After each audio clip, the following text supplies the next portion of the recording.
Ibnu Arabi dan teman sufinya yang miskin.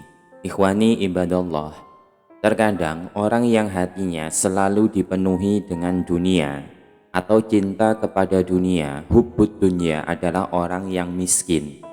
Islam tidak melarang kita menjadi orang kaya, tetapi jangan lupa menjadi soleh.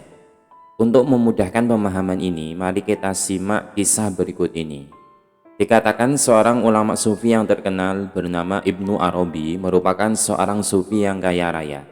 Beliau memiliki harta yang banyak, akan tetapi harta tersebut selalu beliau gunakan untuk jihad fi sabilillah. Beliau tasarufkan dengan cara yang baik. Di sisi lain, beliau memiliki seorang teman sufi yang hidup miskin, tinggal di tepi pantai pada sebuah gubuk kecil. Setiap hari dia pergi memancing untuk bisa makan. Dia memiliki seorang murid yang setia menemaninya dan belajar ilmu hakikat kepadanya.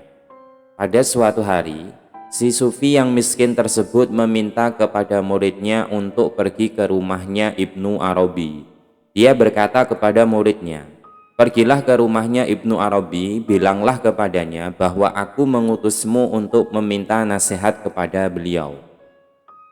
Singkat cerita, sang murid pergi ke rumahnya Ibnu Arabi. Begitu sang murid sampai di depan pintu gerbang rumahnya Ibnu Arabi, dia keheranan dengan pemandangan yang dia lihat. Ternyata rumah dari teman gurunya tersebut bagaikan istana, sangat mewah dan besar. Dia berpikir, mungkinkah orang ini adalah seorang sufi mulia yang sangat dihormati gurunya. Sampai-sampai dia diutus gurunya hanya untuk meminta nasihat kepadanya. Pemandangan yang dia lihat sangatlah berbeda dengan keadaan gurunya yang hidup miskin di tepi pantai, tinggal di gubuk kecil, bahkan jika lapar harus mencari ikan terlebih dahulu. Setelah murid tersebut bertamu kepada Ibnu Arabi dan menyampaikan bahwa dia adalah murid guru Fulan bin Fulan, yakni teman dekatnya, sang murid menyampaikan maksud kedatangannya bahwa dia diutus oleh gurunya untuk meminta nasihat kepadanya.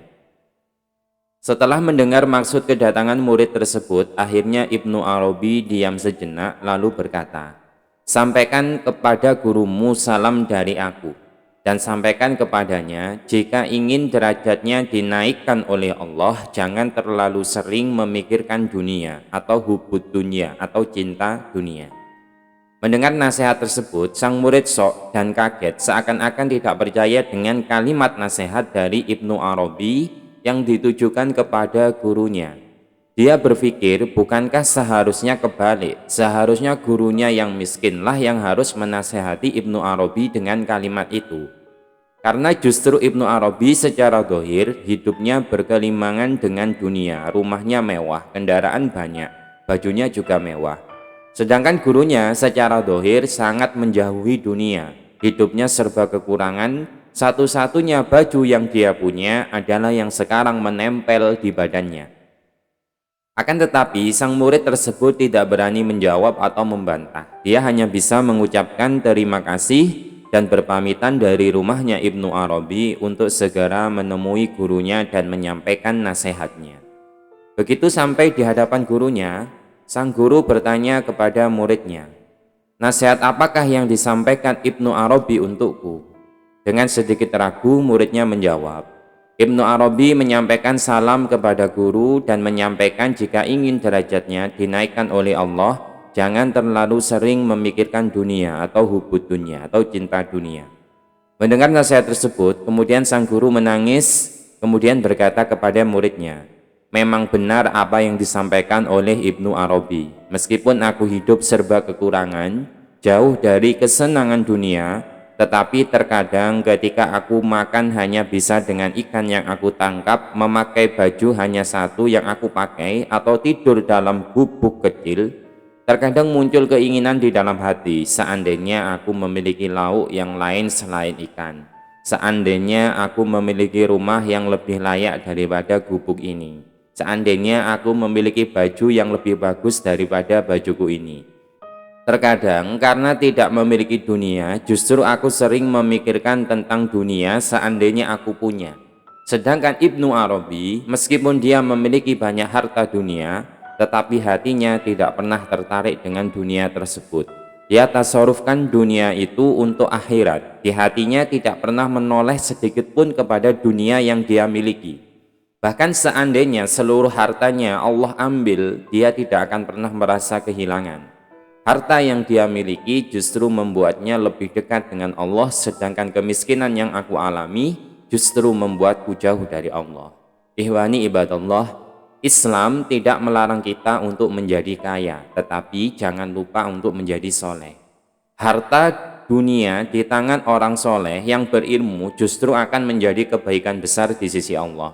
Makanya di dalam Al-Quran ketika membahas ayat tentang jihad selalu diawali dengan jihad dengan harta terlebih dahulu, baru jihad dengan jiwa.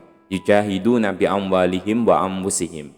Terkadang justru kemiskinan menyebabkan orang menjadi kufur dan melakukan tindakan-tindakan yang termasuk dosa besar seperti syirik, pesugihan, mencuri, merampok, tomak kepada manusia, dan lain-lain. Ibadah yang membutuhkan harta justru banyak. Haji membutuhkan harta, sodakoh membutuhkan harta, menafkahi keluarga membutuhkan harta, dan lain sebagainya.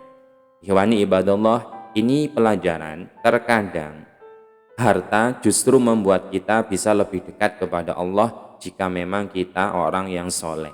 Tetapi terkadang juga harta juga bisa membuat kita lupa kepada Allah jika kita tidak memiliki ilmu dan kita bukan termasuk orang yang soleh. Wallahu a'lam bishihati hadhil hikayah.